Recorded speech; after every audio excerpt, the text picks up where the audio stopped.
October 8th, 2020 on your own. Number 1. What is the greatest common factor of 9 and 12? All right, here we go. We're going to have our factor trees because we're going to find the greatest common factor. If it lets me drag it. There we go. So of 9 and 12. So we have 9 and then we have 12.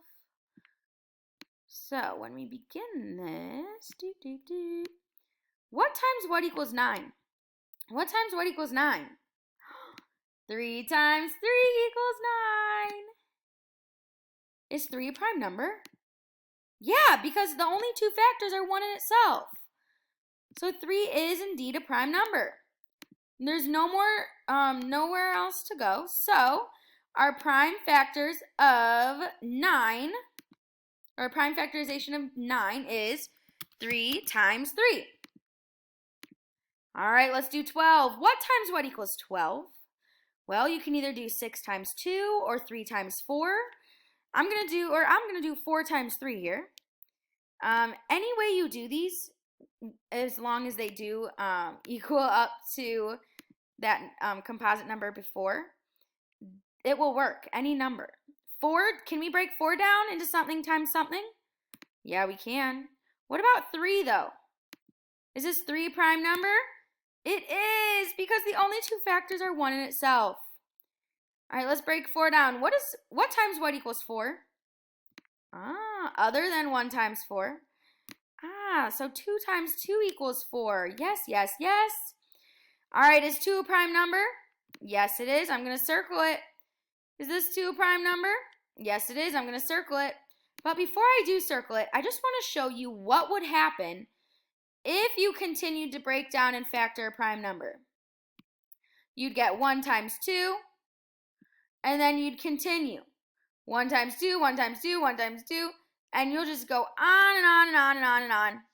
And that's not good because we just need to stop at our prime numbers because we can't factor anymore other than 1 in itself. So is there anything else that is not circled that we can break down? We already broke this down. We're done with that. What about now?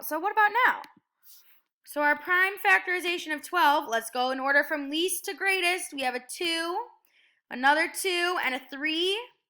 Remember, we multiply those because when you multiply all of those prime factors, the prime factors of 12, then it will give you 12. So 2 times 2 is 4, and then 4 times 3 is 12.